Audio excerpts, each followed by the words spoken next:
Okay, so first off, just how are you doing? Thank you so much for joining my channel. No problem. Happy to do it. Just tough finding time with the two kids and the time change over here in Sweden. Oh, for sure. Oh, for sure. I interview a lot of Swedish prospects, so sometimes I get the time change mixed up a lot. And there's been times where it was supposed to be 8 a.m. in Sweden, and I thought it was 8 a.m. here, so I totally faguled that one. But I just want to ask you a little bit about like your greatest bet of all time. Can you tell me about like, do you remember what your greatest bet of all time was?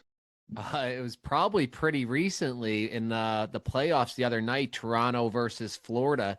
I think it was 3-2, and Toronto was up, and I just had a feeling that Marchand was going to be the Leafs killer once again. Biz had been all over him, and I was just watching the game. I said, this thing's going to go to overtime. It's going to go to overtime. So I had Marchand to score a goal in overtime at 55-1.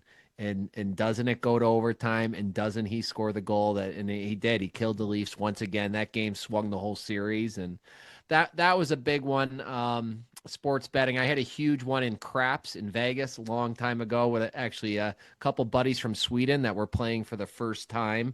So anyone that knows gambling and casino gambling, the rookies, beginner's luck is a huge thing. So that was a big night and a big weekend. Awesome. That's awesome. I love craps. I'm a roulette guy myself. I just like getting lucky. And yeah, beginner's luck is something for sure.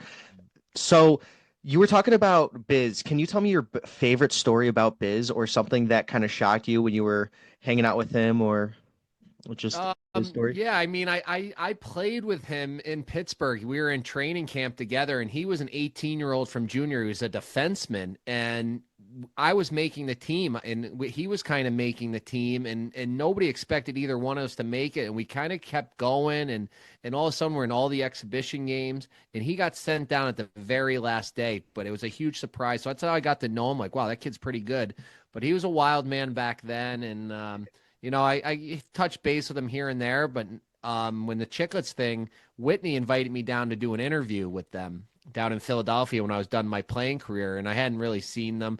So I'm hanging out with them, and we're having a couple beers, and I tell all my stories, and then we're going to the game. We're going to the Flyers Washington game, and gambling was all new. There was no online gambling really back then. It hadn't really started, and we're at the game, and I somebody on the video is like, "What's your bet for tonight, Murls?"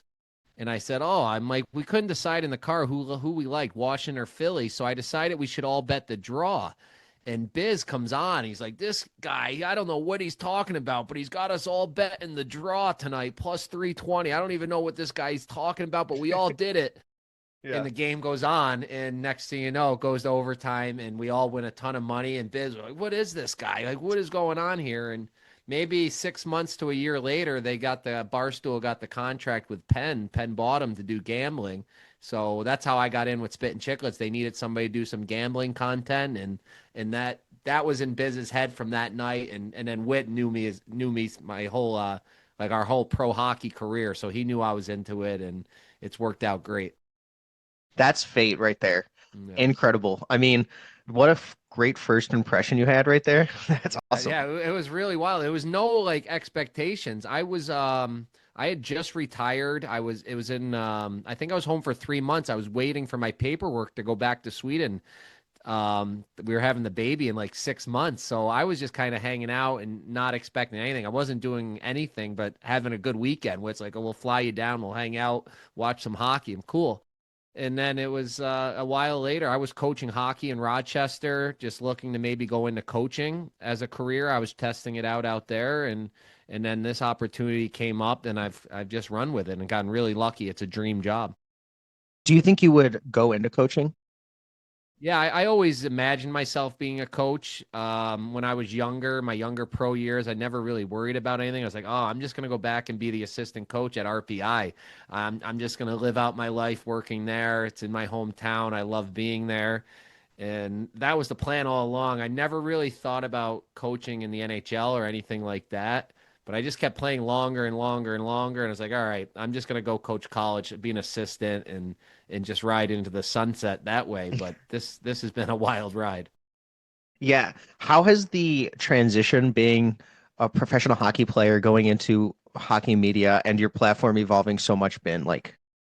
Yeah, I don't, it's been so wild. I hadn't really thought too much about it. Like I said, I stopped playing, and next thing you know, I got two kids, and that was crazy. And then this whole thing is crazy. And each week, me and Army get on game notes, and kind of just started with Chiclets. I was doing them whenever they called upon me, so maybe once a month, and then they gave me and Army a chance to do our own once a month, and then we've transformed that into once a week.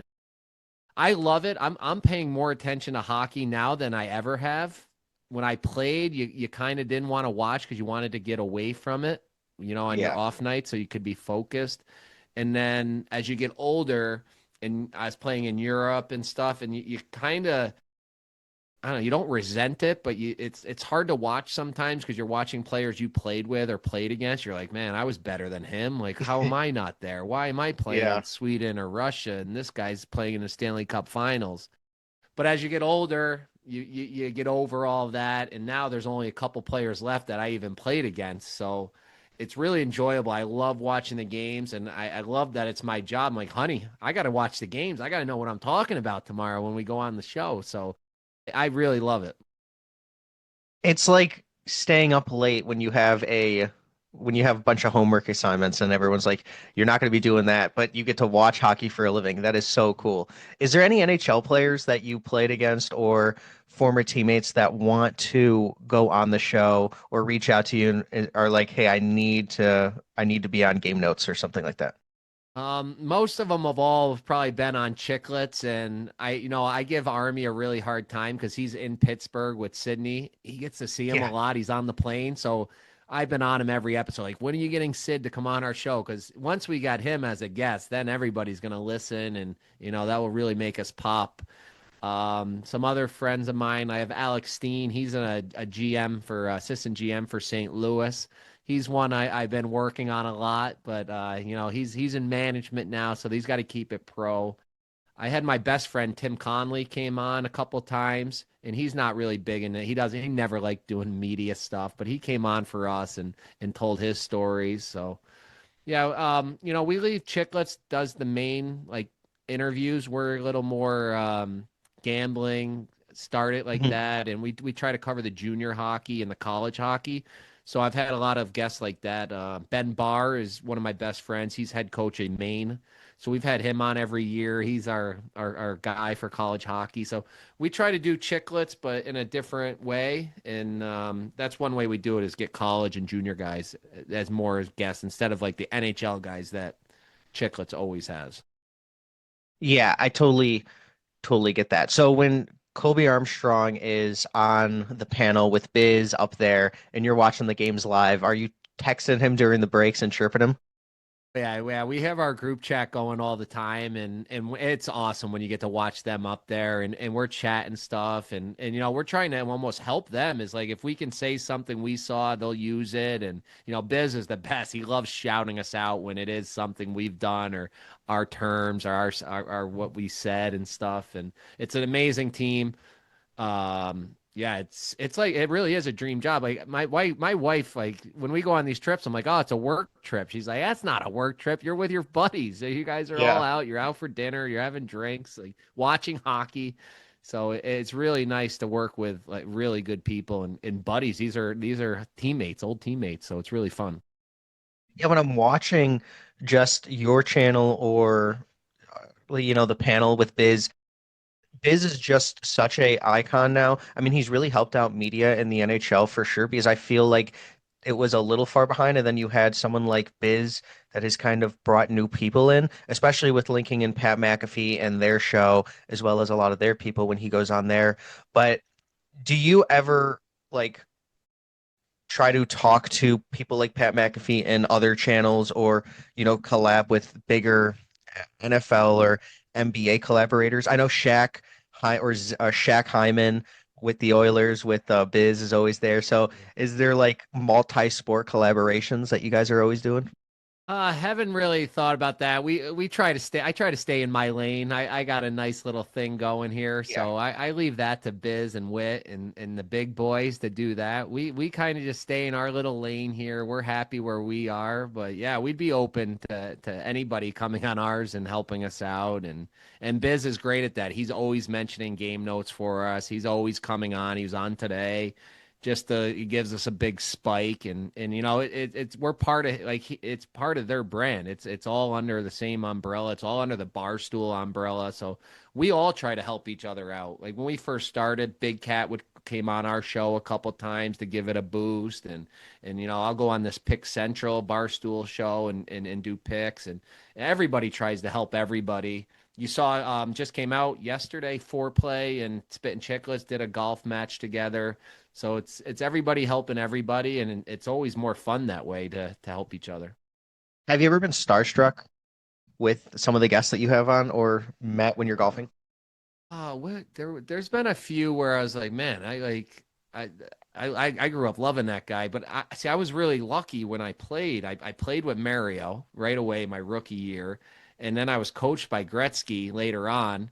So I got to play with and coach with my two biggest idols. So it's kind of hard to be starstruck, but I remember we did a Vincent Damfus article or interview that I was in on for Chiclets up in Montreal, and he was always a player I really liked. We shared the same birthday, so I collected all his cards, and it was really cool to meet him. So something like that, it was definitely cool. I met Charles Barkley the one time. That was really cool. That's somebody I thought I would never get to meet. I read his book when I was younger, and I guess that those two guys I remember recently being a little starstruck.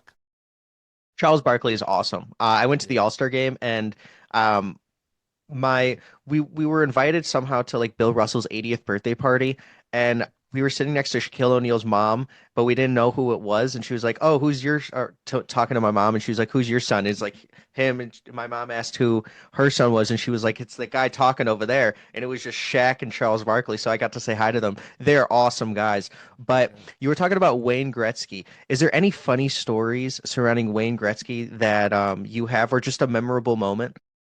Yeah.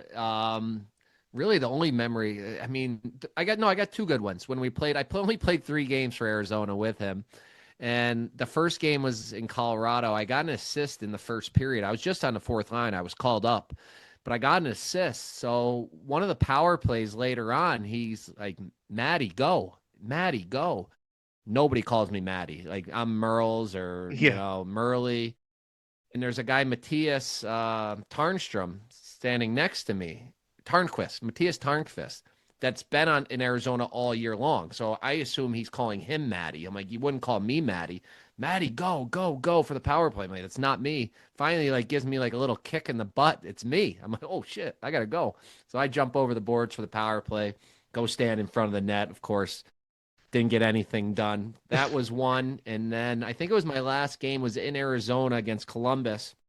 I got the puck on the goal line and I start attacking the goalie and he comes out and he poke checked me. I was not expecting the poke check and he knocked it away. Otherwise, I would have wrapped it around in the empty net.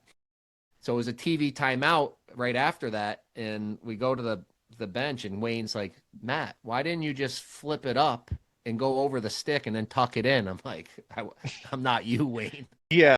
I'm fourth line plug here, just trying to pound it home.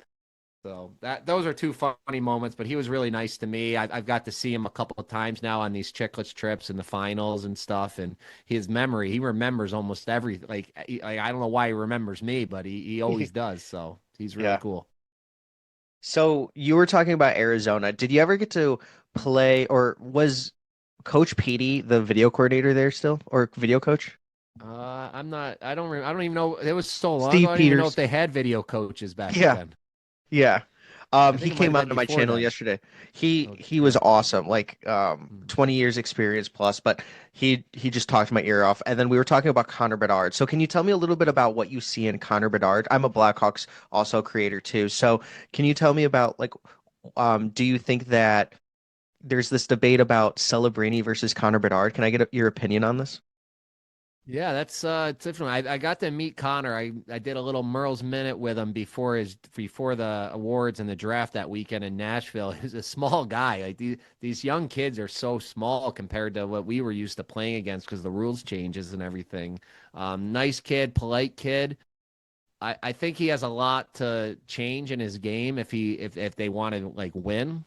It's almost like he plays like those guys on the Maple Leafs. Like it's Mhm. great, you're gonna get all your points, but you're not gonna win in that fashion. He's got to be like stronger and more responsibly defensively. But he is. He's what, 19 years old, 20 years old. So I think when you see Celebrini, he kind of already is playing that way. He plays a simpler game, almost a safer game, is maybe a way to say it. More Mhm. like a mature game would be a real technical term. But either one, they're both going to have amazing careers. They're both going to get break records and break the bank and be Hall of Famers probably. Um, I just would like to see him play a more responsible game because I want to see them win. And it is tough when you're on a bad team like that. It is easier to cheat Yeah. because it doesn't really matter. You're not going to win anyway. So, um, if you made me take either player, wow, that would be a tough call. I don't know what I would do. I don't know. I just watched Celebrini on Team Canada in this World. He looked pretty good out there. I think I would probably just go with him at right now. He Mhm. he seems to be a centerman that can play both ways right now more than Bedard. Yeah, it's kind of incredible based on the hype that Bedard had. And what I say about Celebrini is he's like a fourth line. He plays with a fourth line mentality, but he's a first line talent, and you don't really find that. He's just everywhere on the ice. So I do appreciate you for being honest there and saying Celebrini. That's kind of the answer I'm getting more and more. But to go back to your playing career, is there the greatest moment that you had, or you knew when you could make it to the NHL? Greatest moment I always say is the first NHL game. It was the dream. It's what you all worked for your whole life. Your parents sacrificed for you. So that was a moment. It wasn't the best game. We lost. We were down 2-0. I was actually out there. I was a prospect. I was supposed to be good. So I was out there when we pulled the goalie and I passed the puck over to Mario Lemieux and he got it and hit the post. And then they went down the other way and scored an empty net. So I ended the game -1 and had no points in my NHL game. So it shouldn't be the highlight, but when you get to that moment, you make the team. That was the dream. Probably when I thought I could make NHL was probably in junior hockey. I was playing up in Canada. I was playing in the Tier 2 Toronto League where a lot of players had gone on to play college after that went to the NHL. And I started having a ton of success there. And my buddy Timmy Conley was with me. He was younger than me.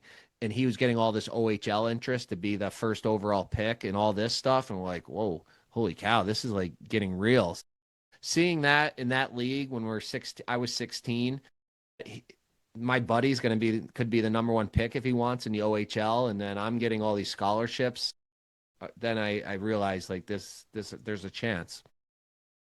What was like the first thing or first wild thing that you bought with your NHL contract? I bought the $50,000 SUV right away. It was Nice, it nice. was my dream. It was everyone's dream is to have that, and I got my money's worth out of it. I ended up having it. Wow, I want to say I had it for 17 years because I had it for the 9 years. I mean, or 7, 8 years. I don't even remember how many years I played in North America. So I had it for those years. And then when I'd go play in Europe and Russia, I wouldn't use it. So it never got any mileage or wear on it. So when I would come home every summer for the 2 months, I would just drive it again. So I got my money's worth out of it.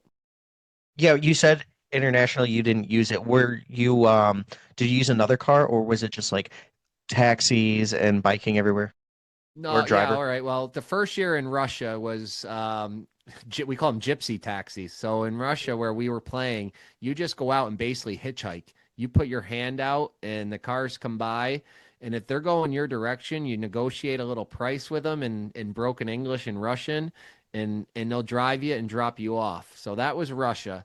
But all the other places in Europe, when you come play over here, first thing they do is you get here, they give you an apartment and a car, and you're all set up, all on the team. It's amazing setups.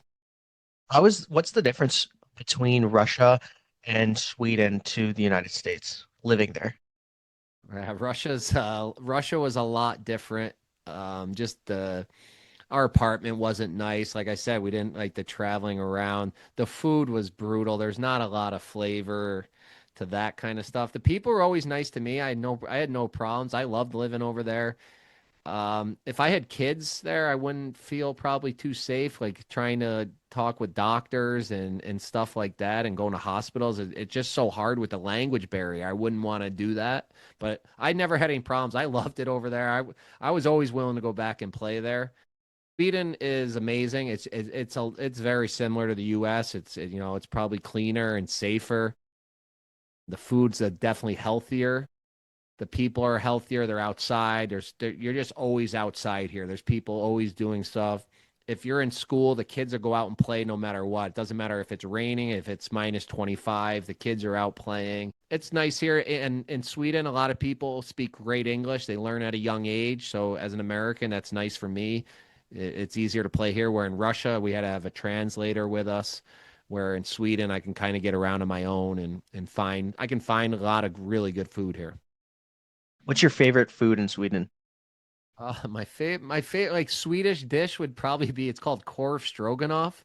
Hmm. It's like these giant hot dogs sliced up, and then it's a ton of sauce on it, and then you put it over a bed of rice. It's basically like a kid's dish, but I love it. It's a lot of sauce on everything in Sweden, which I like. Like the meatballs are great with all this with the brown sauce, and but the korv stroganoff, look that one up, Google that one. It's pretty cool.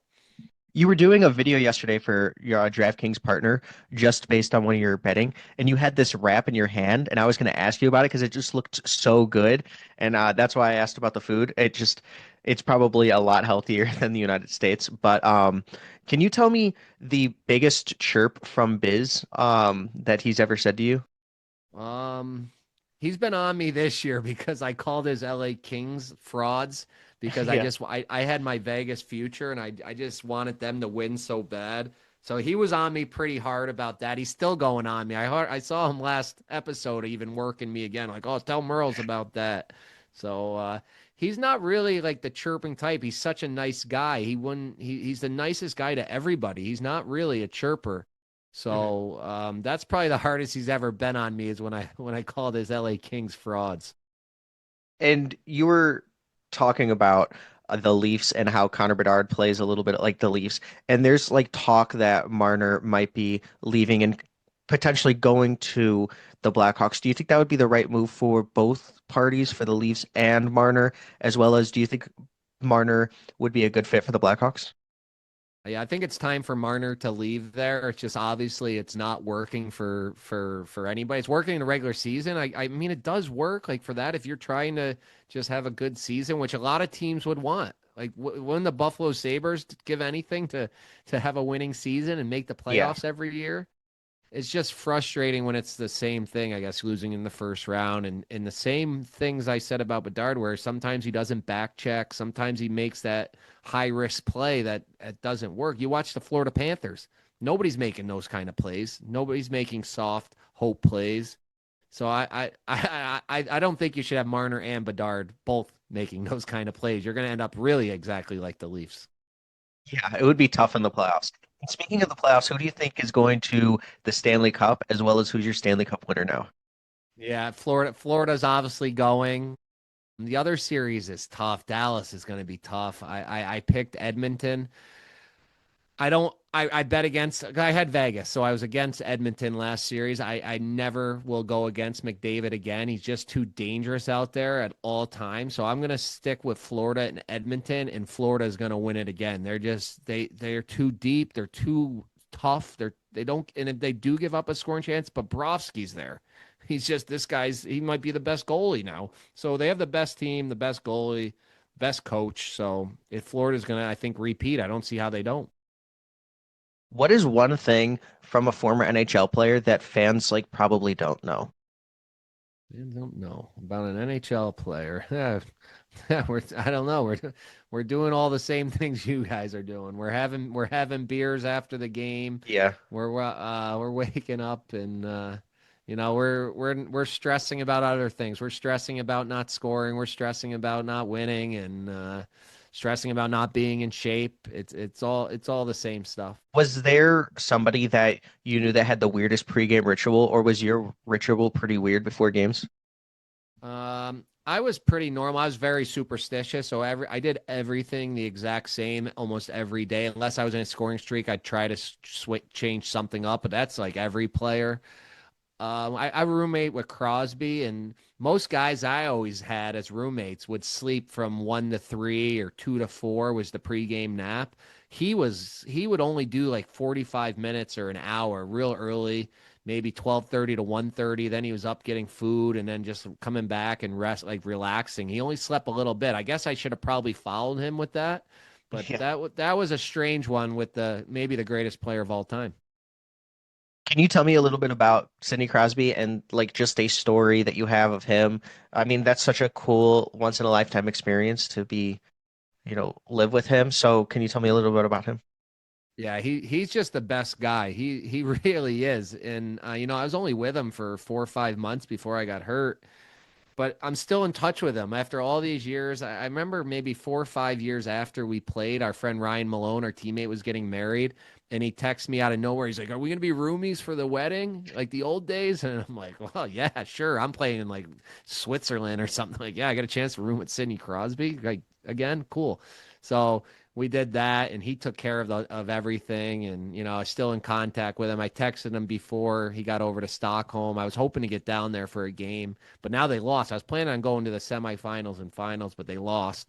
So I'm not going to get a chance to see him here in Sweden, but I'm sure I'm going to run into him soon. Yeah, that Denmark game was very wild, to say the least. But yeah, so is there like something that fans probably might not know about Sidney Crosby? Like, is he a video gamer or does he like board games or cards or something like that? It was so long ago that there wasn't any of these video. It wasn't video games Yeah. like there is now. Yeah, we just kind of hung out. We didn't really do too much. He was so dialed in. I just remember him. I'd be going out for beers at night with the older guys, and he'd be sitting at home and having like the fruit platters and stuff because he was only 18, so he couldn't go out everywhere. So I guess I should have stayed in and had the fruit platters too. That's awesome. That's awesome. Yeah. And do you have like a Dave Portnoy story? I'm from Chicago and I love pizza. So when he does his pizza reviews, he goes to a lot of the places like Freddy's that I grew up on. So do you have a Dave Portnoy story? No, I mean he's been awesome. He's an unreal boss. I've only got to be with him a few times, a couple times in Saratoga at the horses. I go up with him and Elio and get to kind of sneak my way into that group with them. And then we were on IceCon, Mr. Ice's event in Arizona 2 years ago now. And yeah, he's an awesome guy, just down to earth guy. Loves betting his games, betting his horses. And yeah, great guy to work for. He takes care of everybody. He's loyal, and yeah, again, it's a dream job working for Barstool and Chiclets. And who is your favorite player of all time? My favorite player of all time's got to be Gretzky, but since I played with Mario, I feel like I got to say Mario too. I grew up loving both of them. Joe Juno was a guy I used to really like because he went to RPI where I was from and where I ended up playing. So he was always a guy high on my list. Had a great NHL career. Um, I never was like I kind of liked AHL players because we had the New York Islanders AHL team in my hometown, the Capital District Islanders, and there was a guy named Rick Hayward he was a fighter. So this was when I was young. I loved fighting, and kind of like those AHL players better than the NHL. What's your favorite hockey movie? Because you like fighting them. Is it Goon? No, no. I'm old, man. You got to remember, I'm Yeah, old. that's It's true. it's That's true. definitely Slapshot or Youngblood. And I mean, I guess I have to go with Slapshot. That's the holy grail. We watched it every single bus trip in junior on our way up to Canada. So Slapshot easily. And you've been so generous with your time, and this has been absolutely incredible. Is there one thing that you've ever just wanted to talk about on a podcast or a show like this, and that you just haven't been able to talk about? That's what's lucky about us. We are allowed to talk about anything, and sometimes you got to watch because of the sponsors. You can only Yeah. talk about certain gambling and stuff like that. But we're pretty lucky to be able to talk about whatever we want, and I think we get to do whatever. I mean, I would like to talk more about the Buffalo Bills if I could, because they're my real passion. That's my favorite sports team, and like the Maple Leafs, we never win, and it's always heartbreaking.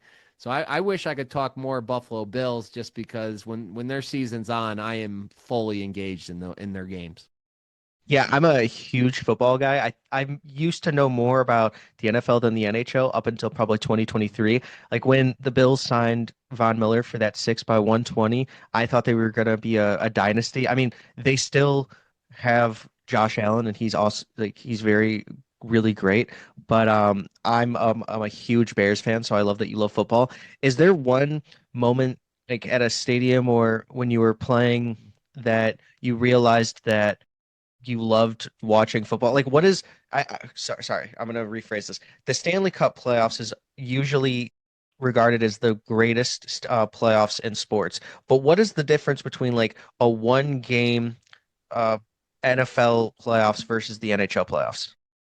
Yeah, I think it's just because it's so sudden, the heartbreak. I mean, the Bills that year against Kansas City when they had the lead with 20, 13 what was it, seconds. Yeah. 13 seconds left, and then all of a sudden it's over, and you're like, what just happened? And the same this season again, like we had them, and all of a sudden it's over and we lost, and because it happens just in one game, it's not like over. Like, all right, yeah, I guess in a game seven it can feel like that, but I had to rewatch the game. What just happened? Did I really, is this a dream? Because it's so late over here. It's around 6 in the morning. And I'm like, wait, am I delirious? Did we really just blow that game again? So I rewatched the games. Like, what just happened? So that's what's tough about the one and done. But that'd be a game seven, I guess, would be the only difference. Where this Carolina Florida series, you kind of know what's coming if you're a Carolina fan. The writing's on the wall. Yeah, that was such an interesting trade deadline with the Hurricanes when they went out to get Mikko Rantanen and then they traded for or they traded him away to the Stars and now the Stars might make the Stanley Cup because Mikko Rantanen had an incredible series against the Avalanche. So going through that trade was like what were you thinking during that time? Yeah, that was wild. I thought Carolina was going to hold on to him and just make this be their run. And looking back, maybe they should have. I guess they Yeah. get Stankoven and what, two first rounders out of it, so it's not horrible. But yeah, Dallas already got it. That's already paid for with that game he had against Colorado to get him this far and give him a chance at the Cup. Yeah, Carolina it's kind of like the Bills. They have to run into Mahomes. They had to run into Brady. Now they run into Mahomes. Carolina, you're great, but you ran into Florida. When Florida put it all together, they're you but better. They're bigger. They're more responsible. They're more better defensively. They're you but better. It's just a wrong time to get good. Yeah, and why do you think that players like superstar players don't want to sign long-term deals in Carolina? Because it's a beautiful place. I lived there for 7 years. North Carolina is incredible. Yeah, I would have no problem there. Rantanen, I don't know exactly what his story was. I bet you, as a foreigner, maybe him or his wife wanted to be in a bigger city, a more, like Dallas, New York, Toronto, something like that. That's a little more friendly to the internationals, more stuff to maybe you find some more Finnish people and stuff like that. I'm not sure exactly, but yeah, Carolina's a great spot. I don't know. I mean, there's really not like big free agents as much anymore. Not like the That's old true. days because everybody's kind of locked up now. This Marner, that's why Marner is going to be interesting because he's the first like big point producer that's gonna be out there at a good age still. Normally you get these guys when they're 35, but he's going to be interesting for this free agency. Yeah, he's 28 and he's probably going to command more than 14 million just based on what he's been doing. And his games from his game 1 through 4, he has been very productive in the playoffs. It's games 5 through 7 that have really hurt him. And I know that a lot of Leafs fans do not like him, but do you think Marner deserves to take like not deserves that, but do you think that it's kind of that it should be kind of on him too? You saw the clip Yeah. where he was yelling at his teammates and stuff, and people kind of got on him for that. What do you think Yeah. about?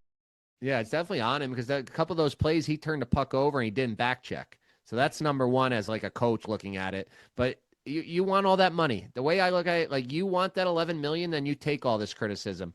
You want to like sign for 6 million. All of a sudden you say, all right, I need 6 million. I'm a simple guy. I'm just going to live in a little house. I need 6 million a year. Then you won't get all this criticism. Your agent will be pissed at you. The PA will be pissed at you, but the fans won't be. They'll be like, well, he's only making 6. He's trying to help us.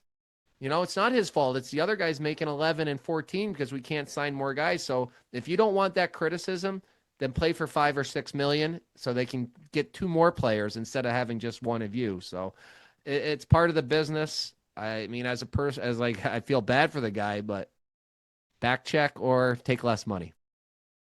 And I have two more questions because, like I said, it's incredible to talk to you. You are a hockey encyclopedia, and it's been great. But when do you think the Blackhawks are going to be competitive again? Well, yeah, yeah, it's tough. You gotta. I mean, you watch. Like I told you, I'm a Sabres guy. I like watching them. They can't get it back. Detroit, they've got all the prospects in the world. They can't get it back.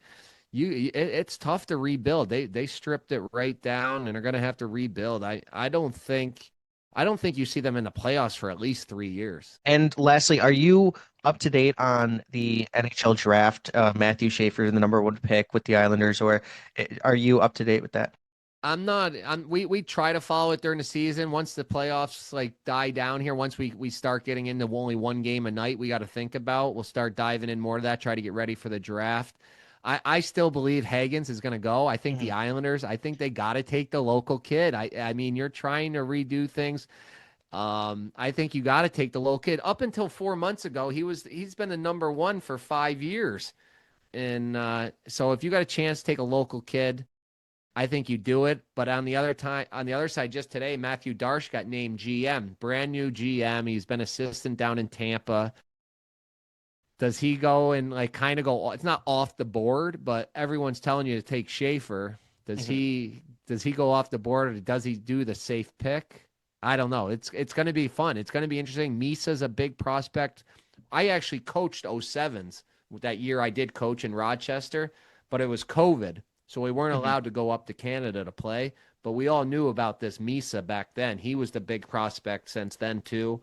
So yeah, it's an interesting draft. I'm not up to date. I'm gonna have to follow you to learn more about the prospects and all that stuff before the draft, before I can make my predictions on the draft. Well, I appreciate that. Yeah. I actually got to speak to most of the top 40 picks, but I did get to speak to Matthew Schaefer, and he said his player comp was Kale McCarr. So if you're getting a Kale McCarr, you can't really pass that up. And I'm Yeah, going to be going it to would the look scouting bad if he combine too. turns out some even close to him and you passed on him. That would be a bad Yeah, look. But and I it would don't think you be. can get in trouble by taking a local kid though either. Yeah, that's So, very, very true. He wants to be there. The one last thing was be Matthew Schaefer is a Leafs fan, and the last time they took a Leafs fan number one, he ended up going to the Leafs, the oh, there you Islanders. go. That's So really under the hood there. yeah, yeah, that would That's be. digging in deep. But thank you so much for joining me, No problem. Thank Murls. you. That was awesome, and I'd love to have you back on any time. But I know you're very, very busy, so enjoy the playoffs, and thank you Absolutely. so much. Thank you, buddy.